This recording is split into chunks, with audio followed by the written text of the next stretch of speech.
क्यों साहब, थक गए क्या?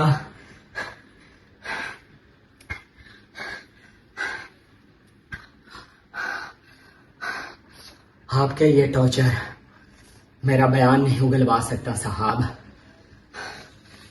वो क्या है ना साहब कि आपके लाठी में इतना दम नहीं कि मेरा बयान उगलवा सके।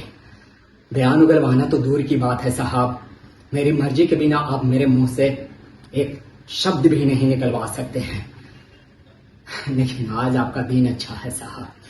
पूछो क्यों? क्योंकि आज मैं मूड में हूं।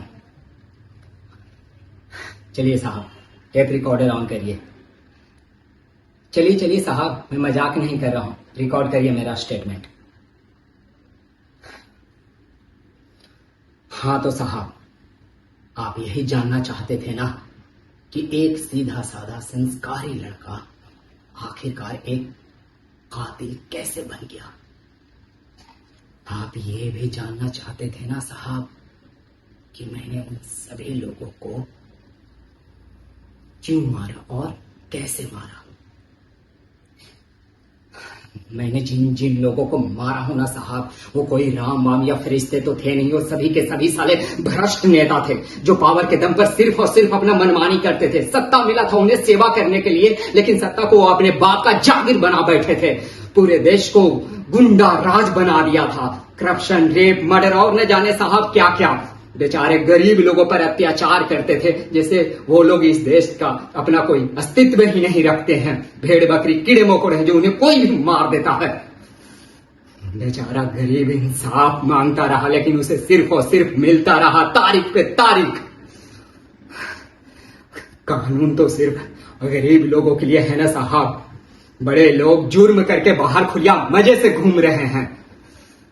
अब आप ही बताइए, किसी न किसी को तो कानून अपने हाथ में लेना पड़ता ना। तो हाँ, मैंने ये अपराध किया है, मुझे सजा भी मिलेगा, फांसी भी मिलेगा ना साहब। मुझे कोई अफसोस नहीं होगा, मुझे गर्व होगा कि कम से कम उन गरीब लोगों के लिए लड़ा हूं। रिकॉर्डर अभी बंद मत कीजिए साहब, कहानी तो अभी शुरू हुई है। अब मैं आपको मजे की बात बताता हूं, कैसे मैं उन लोगों को मारता था। जब एक शिकार अपने कातिल के मकसद को जान जाता है, वो आपको देखता है, आप उसे देखते हैं, वो डरता है, उसकी आंखों में दया की भीख होती है और भागने की कोशिश करता है, लेकिन आपके बिछाए हुए जाल से वो भाग नहीं पाता है। पता है साहब, वो सभी लोग क्या बोलते थे? प्लीज मुझे मत मारो, मुझे माफ कर दो, मुझे गलती हो गया, मुझे छोड़ दो, मुझे जाने दो बस। आपके पास एक पल होता है, उसे जाने दे या फिर काम तमाम। उफ, हाय हाय। पता है साहब, मैं उन सभी लोगों के शरीर को चाकू से काट काट कर लहू लुहान कर देता था और उनके जख्मों पर एसिड छिड़कता था। और वो लोग जोर से चिल्लाते थे, चीखते थे, तड़पते थे, मुझे मत मारो, मुझे छोड़ दो, मुझे जाने दो, मुझे गलती हो गया। कितनी अजीब बात है ना साहब, किसी से उसकी जिंदगी छीन लेना।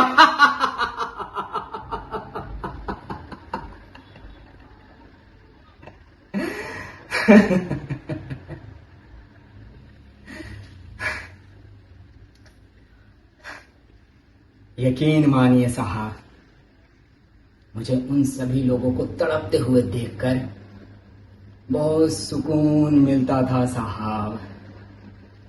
मेरे अंदर में ना साहब आग जलता रहता था, खून खौलता रहता था कि मैं कब बेचारे उन गरीब मासूम लोगों का बदला लूंगा। तो मैंने ले लिया साहब। बचपन से मुझे लगता था साहब कि मुझ में कुछ खास है। यूं ही जिंदगी जिए जाना और एक दिन मर जाना। लोग आपको भूल जाएंगे साहब, अगर इस धरती पे जन्म लिए हैं तो मरने से पहले कुछ अच्छा कर कर जाना चाहिए ना। अगर इस देश में आपको बदलाव लाना है तो सीधा साधा संस्कारी बनने से कुछ नहीं होगा साहब। ऐसे हैवान लोगों के लिए आपको बनना पड़ेगा चंद्रशेखर आजाद, भगत सिंह, जो अपने हक के लिए आवाज उठा सके, लड़ सके।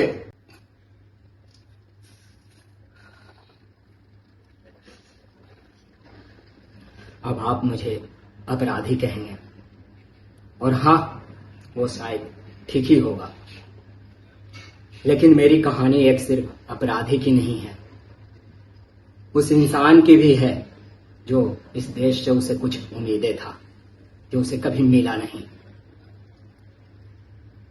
हाँ, मैं मानता हूं कि मैंने कानून तोड़ा है, लेकिन उससे पहले मैंने हर बार कानून को टूटते हुए देखा था साहब। अब फैसला आपका है साहब। मैं सिर्फ एक कातिल हूं या इस सड़े हुए सिस्टम का सबसे खतरनाक पैदाइश हूं।